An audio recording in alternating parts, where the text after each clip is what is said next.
आज दिन आरंभ किसी एमती ही थिला जे कि दीदी पहुंच जाइला सकाळ जेमिति कि आपण माने जानिथिले जे मो देह भल नथिला एबे मो देह माने सेते सुस्त हेइनी किंतु मो अष्टमी पई बहुत एक्साइटेड हेकी थिली सेति पई सकाळ गाधा पाधा सारी कि नडिया को फटे कोरे देथिली आ हम खुडी नडिया रे नडिया पूरा प्रस्तुत कर देथिले आ मुने के हळदी पुत्रा खुडी के नेकी देई देली आ खुडी ताको साइज रे बसी काटी देले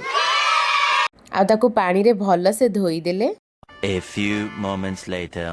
किछ समय पूर्व बतुरा होइतिबा बिरी आ चाउल को मधे खुडी ग्राइंडिंग कर देकी तार सोदुआ कर देथिले जेमिति कि आपण माने जानिथिबे एटा होचे हळदी पत्र आउ एथिरे सोदुआ को रखी की खुडी माने पूरा देथिले गोटे गोटे पिठा एमिति प्रस्तुत करिकि से सिझिया पई रहितिबा इडली छांचरे ताको सिझिया पई छाडी देउथिले समय ताको घोडे की रखसाला पर से भलरे सिझि जाइतिला खुडी तापर ताको बाहर कर देले आउ माने टेस्ट कलु आपण माने लुक रु जानि पारुथिबे जे कि पिठाटा केते टेस्टी हेजी आ देह पई भी बहुत हेल्दी आपण माने निश्चय करंतु एमिति नुहे जे अष्टमी आपण ए पिठा को केबे भी करी खाई परिबे ए पिठाटा बहुत ही बढ़िया लागे। आ आज एतिकी रहुची बाय बाय।